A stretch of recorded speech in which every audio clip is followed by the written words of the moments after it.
আসসালামু আলাইকুম। তো আমরা স্পোকেন ইংলিশ কোর্সের পঞ্চম পার্টে আছি। তো এখন আমরা কি দেখব, এখন হচ্ছে আমাদের একটা মডেল ভার্ব গেট, ঠিক আছে। তো এই গেট ও কথাটাও আমরা খুব বেশি ব্যবহার করি। আমরা কোথায় আমাদের যে ফ্রিল্যান্সিং ইংলিশগুলো আছে, যে আমরা যখন ক্লায়েন্টের সাথে কথা বলি, তো এই কথাটা আমরা খুবই ভালো ব্যবহার করি, ঠিক আছে।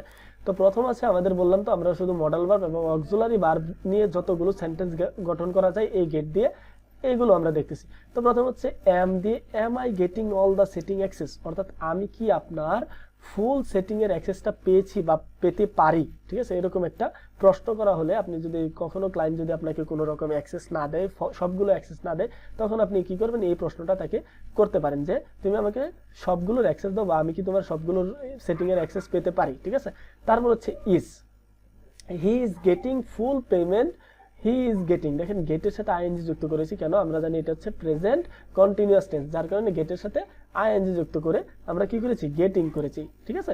তারপর হচ্ছে বলছি যে he is getting full payment without working properly, you can dismiss him because I am here to grow your business. অনেক সময় ক্লায়েন্টরা কি করে, অনেক মার্কেটারদের কি করে, তারা হায়ার করে, যার কারণ মনে করেন যে তারা কি করতে পারে না, ওই মার্কেটার ঠিক আছে কিন্তু কাজ না শিখেই তারা কি করে, ক্লায়েন্টকে সার্ভিস দিতে চলে যায়। তখন ক্লায়েন্ট যখন ভালো রেজাল্ট পায় না, তখন ক্লায়েন্ট অন্য কোনো মার্কেটারকে খোঁজে, ঠিক আছে। তো মার্কেটারকে যখন খুঁজে, তখন আপনি এই সুযোগটা নিতে পারেন, যে বলতে পারেন যে he is getting full payment without working properly, সে ভালো পেমেন্ট পাচ্ছে, মানে সম্পূর্ণ পেমেন্ট পাচ্ছে কোনো কাজ করা ছাড়াই, ভালো কাজ করা ছাড়াই। ইউ ক্যান ডিসমিস হিম, তুমি তাকে কি করতে পারো, ডিসমিস করতে পারো বা প্রত্যাহার করতে পারো, because I am here to grow your business, কারণ আমি এখন এখানে আছি তোমার বিজনেসকে গ্রো করার জন্য।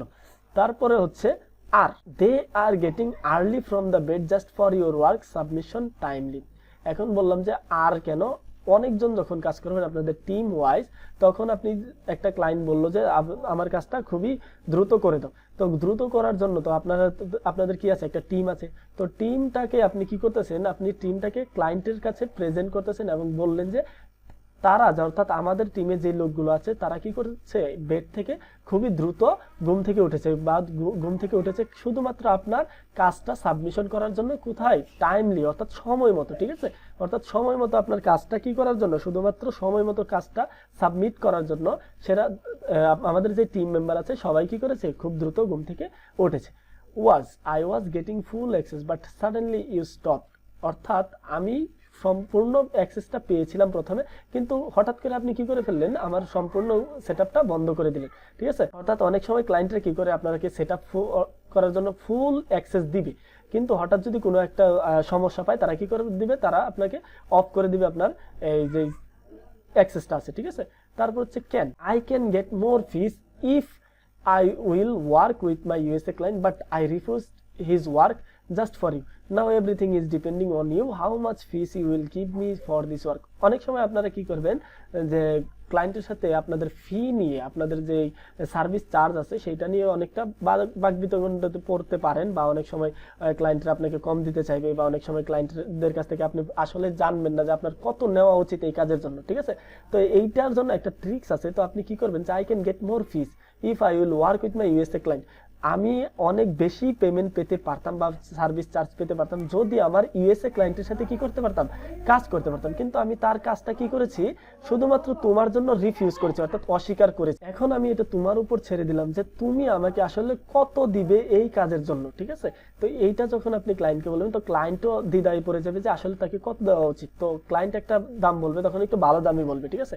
তো আপনি আরেকটু বাড়িয়ে নেবেন, তখন আপনাদের মধ্যে দেখবেন যে আর কোনো রকম সমস্যা হবে না, ঠিক আছে।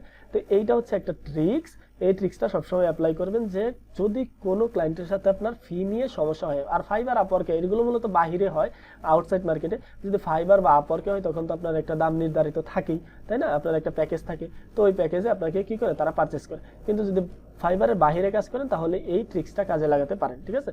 তারপর হচ্ছে could, I could get more money but now I love your business, that's why I choose you. আমি আরো টাকা পেতে পারতাম, কিন্তু আমি আপনার বিজনেসকে কি করি, এখন ভালো একটা পছন্দ করলাম, আপনার বিজনেসকে ভালোবাসলাম, কারণ কি, যার কারণে আপনার বিজনেস থেকে আমি কি করলাম, চুজ করলাম, অর্থাৎ বাছাই করে নিলাম। May may I get my monthly salary now, অনেক সময় আপনার ক্লায়েন্টরা কি করবে, আপনাকে পেমেন্ট দিতে একটু দেরি করবে। তো ক্লায়েন্টকে কিভাবে আপনি কি করতে পারেন, কিভাবে আপনার স্যালারিটা খুব দ্রুত নিতে পারেন, সেই জন্য আপনি কি করবেন, এই may I get my monthly salary now, আমি কি আমার স্যালারিটা এখন পেতে পারি, ঠিক আছে, এই প্রশ্নটা করলেও বা সে কি করবে, তখন বুঝতে পারবে যে আপনার স্যালারিটা দরকার, তখন সে আপনাকে পেমেন্টটা দ্রুত করার চেষ্টা করবে। You will get more result, will দিয়ে একটা হচ্ছে, you will get more result if you choose me for your business, তুমি আমার থেকে ভালো রেজাল্ট পাবে যদি তুমি তোমার বিজনেসের জন্য আমাকে বাছাই করে নাও, ঠিক আছে। অনেক ক্লায়েন্টদের যখন আপনি কথা বলতে যাবেন তখন এই সেন্টেন্সটা বললে সে কি হবে, আপনাকে ট্রাস্ট করবে, ঠিক আছে। I should get my salary now, আমার এখন স্যালারিটা পাওয়া উচিত। ওই যে বললাম, ক্লায়েন্টরা যখন আপনার স্যালারি নিয়ে একটু ঘোরাবে তখনই আপনি এই কথাগুলো বলতে পারেন আপনার স্যালারিটা পাওয়ার জন্য, দ্রুত পাওয়ার জন্য। I have gotten everything from you, thanks dear for giving me this opportunity. একটা ক্লায়েন্ট যখন আপনাকে হেল্প করবে, একটা ক্লায়েন্টের কাছ থেকে যখন আপনি স্যালারিটা পাবেন, তখন আপনি তাকে এই কথাটা বলতে পারেন যে তাকে আপনার কি করার জন্য, একটা থ্যাঙ্কস দেওয়ার জন্য এটা আপনি বলতে পারেন এই কথাটা যে I have gotten everything from, আমি তোমার কাছ থেকে সব কিছু পেয়েছি, thanks dear for giving me this opportunity, এই সুযোগটা দেওয়ার জন্য আমি তোমাকে খুবই ধন্যবাদ জানাই।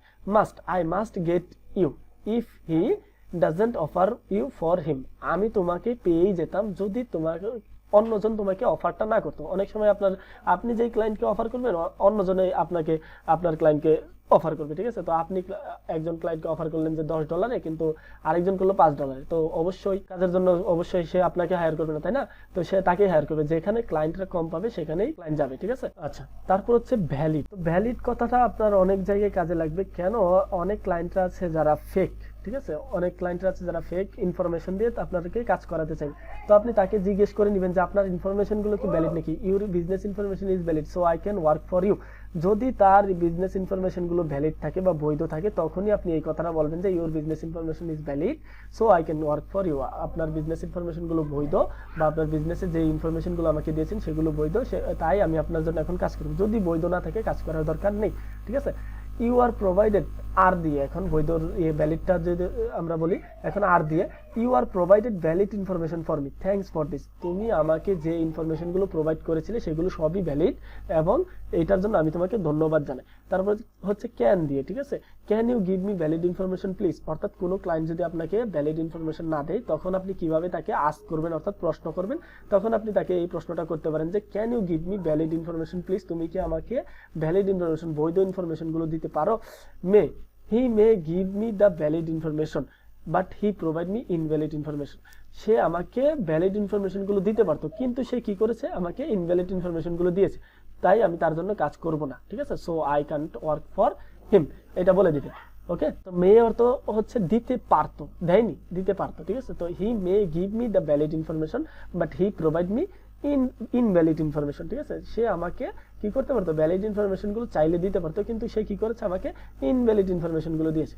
তারপর হচ্ছে will, I will make your business valid so you should hire me, আমি আপনার বিজনেসকে, অনেক ক্লায়েন্টের বিজনেস আছে কি ভেরিফাইড না, অর্থাৎ আপনি তার বিজনেসটাকে কি করতে পারেন, ভেরিফাইড করে দিতে পারেন। তো আপনি তাকে এই অফারটা করতে পারেন যে I will make your business valid, আমি আপনার বিজনেসকে বৈধ করে দিতে পারবো, তাই তুমি আমাকে হায়ার করতে পারো, so you should hire me, বা হায়ার করা উচিত, ঠিক আছে। শুড, তারপর হচ্ছে you should be valid for your work, অর্থাৎ তোমার কাজের জন্য তোমার অবশ্যই কি হওয়া উচিত, বৈধ হওয়া উচিত। এটা আপনি ক্লায়েন্টকে বলবেন, ঠিক আছে। অনেক ক্লায়েন্টরা বললাম না যে আপনাকে কি করবে, ফেক ইনফরমেশন দিবে, যার কারণে ফেসবুকে যখন আপনার অ্যাড অ্যাকাউন্ট ডিসেবল হবে তখন ওই ফেক ইনফরমেশন গুলোর কারণে যখনই আপনি এটা রিকভার করতে পারবেন না, তখন ক্লায়েন্ট আপনাকে টাকা দিবে না, আপনার ফেসবুক থেকেও আপনি কোনো সুবিধা পাবেন না, তো তখন মাঝখান দিয়ে ভুক্তভোগী কে, আপনি, ঠিক আছে। তো এই সব কিছু দেখে নেবেন।